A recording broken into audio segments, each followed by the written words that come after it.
بسم اللہ الرحمن الرحیم۔ مجھے صرف آپ احباب کا اور حضور قبلہ پیر طریقت رہبر شریعت پیر بدر مسعود گیلانی مجددی سجادہ نشین آستانہ عالیہ چورا شریف کا شکریہ ادا کرنا ہے کہ فکر مجدد علیہ الرحمہ کی ترویج اور اشاعت کے لیے جب خانقاہوں میں مال و زر سمیٹا جا رہا ہے، یہ مرد حق آگاہ اپنے پیر کی فکر کی ترویج کے لیے سب کچھ لٹا رہا ہے۔ ابھی آپ نے ترکی سے آنے والے مہمانوں سے سنا تھا کہ اہل ترک کے ہاں قرآن حدیث کے بعد وہ جس چیز کو مقام دیتے ہیں وہ مکتوبات امام ربانی رحمۃ اللہ علیہ ہے۔ گویا علمی اعتبار سے یہ تہذیب اسلامی اور ثقافت اسلامی کا وہ بنیادی سرمایہ ہے کہ جس سے صرف نظر نہیں کیا جا سکتا۔ ترکی ہی کے ایک نورسی سعید نورسی گزرے ہیں، انہیں امام ربانی رحمۃ اللہ علیہ کے مکتوبات حفظ تھے۔ انہوں نے تاریخ کی 90 کتابیں یاد کی ہوئی، ان میں سے ایک مکتوبات امام ربانی تھے۔ لیکن آپ سب کا شکریہ، قبلہ پیر صاحب کا شکریہ، اور اس موقع پہ اگر ہم قبلہ صوفی صاحب کو، ڈاکٹر اسحاق قریشی صاحب کو اور اقبال مجددی صاحب کو نہ یاد کریں تو یہ بڑا ظلم اور ناانصافی ہوگی۔ صوفی صاحب سے میری پہلی ملاقات اس وقت ہوئی جب میں گورنمنٹ کالج لاہور میں آیا، تو مجھے کسی ذریعے سے فون آتے رہے، اور گورنمنٹ کالج لاہور میں ہم نئے آئے تھے، کام بھی زیادہ تھا، تو میں کوشش کرتا رہا کہ ملاقات نہ ہو سکے، نہ ہو، کیونکہ صبح جاتے تھے شام آتے تھے اور کوئی ٹائم طے نہیں ہو رہا تھا۔ ہفتے اتوار کو میں لاہور فیصل آباد چلا جاتا تھا، تو ایک دن مجھے بخار ہو گیا۔ صوفی صاحب کا فون آیا تو میں نے کہا یہ آج تو بڑا بخار ہے، کہتے پھر آج ہی ملاقات ہو۔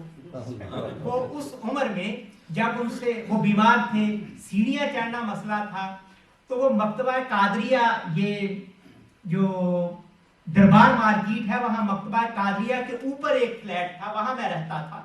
تو صوفی صاحب غالباً ناظم صاحب بھی ساتھ تھے، تو صوفی صاحب چل کے وہاں آئے اور ان کے پاس کچھ فروٹ تھے اور مجھے دیے، میری تیمارداری کی، کچھ باتیں امام ربانی رحمۃ اللہ علیہ کے حوالے سے کی، اور اس کے بعد آج تک یاد ہے کہ صوفی غلام سرور نقشبندی مجددی رحمۃ اللہ علیہ نے فکر مجدد کی ترویج کے لیے نہ اپنی صحت کو دیکھا، نہ اپنی دولت کو دیکھا، ہر شے کو قربان کیا، لیکن ایک مشن تھا، اور جتنے سال ان کے ساتھ وہ رفاقت رہی، یہ یقین رہا کہ یہ بندہ امام ربانی رحمۃ اللہ علیہ کے حوالے سے خالص اور مخلص ہے، اور امام ربانی رحمۃ اللہ علیہ سے ایسی نسبتیں اللہ رب العزت ہر ایک کو عطا فرمائے۔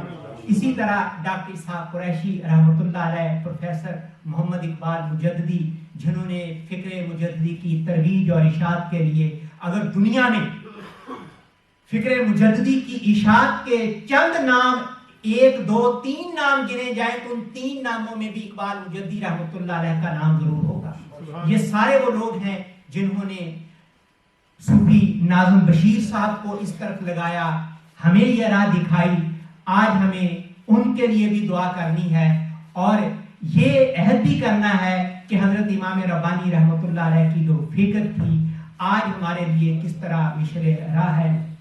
ڈاکٹر سلطان صاحب نے بہت خوبصورت طریقے سے ان کی قرآنی استدلال، حدیث سے استدلال، یہ ساری کی ساری چیزیں، اور بار بار ذکر ہوا ہے شاہ ولی اللہ رحمۃ اللہ علیہ کا۔ برے صغیر کے جتنے مکاتب فکر ہیں، دیوبندی ہیں، بریلوی ہیں، اہل حدیث ہیں، یہ سب مکاتب فکر علم حدیث کی سند شاہ ولی اللہ تک جا ملتی ہے۔ اور یہ ایک عجیب بات ہے کہ جب شاہ ولی اللہ کی اسانید کو تلاش کیا جائے تو حضرت شاہ ولی اللہ کی سند حضرت مجدد الفسانی رحمۃ اللہ علیہ سے ملتی ہے۔ یعنی شاہ ولی اللہ رحمۃ اللہ علیہ نے علم حدیث 2 واسطوں سے حضرت امام ربانی سے لیا، اور شاہ ولی اللہ سے پھر پورے برے صغیر نے علم حدیث اور عرب دنیا نے لیا۔ یہ صوفیاء جتنے بھی تھے. اور دلچسپ بات یہ بھی ہے کہ رسالہ قشیریہ میں امام قشیری احادیث اپنی سند سے بیان کرتے ہیں، اور یہ صوفیاء میں علم حدیث کی ترویج اور اشاعت کا وہ ذریعہ ہے. یا یوں سمجھ لیں کہ وہ علم حدیث کو اتنا اہم مقام دیتے تھے. یہی وجہ ہے کہ آج علمی سطح پہ صوفیاء کے کارناموں کو اور علمی کارناموں کو متعارف کروانے کی ضرورت ہے.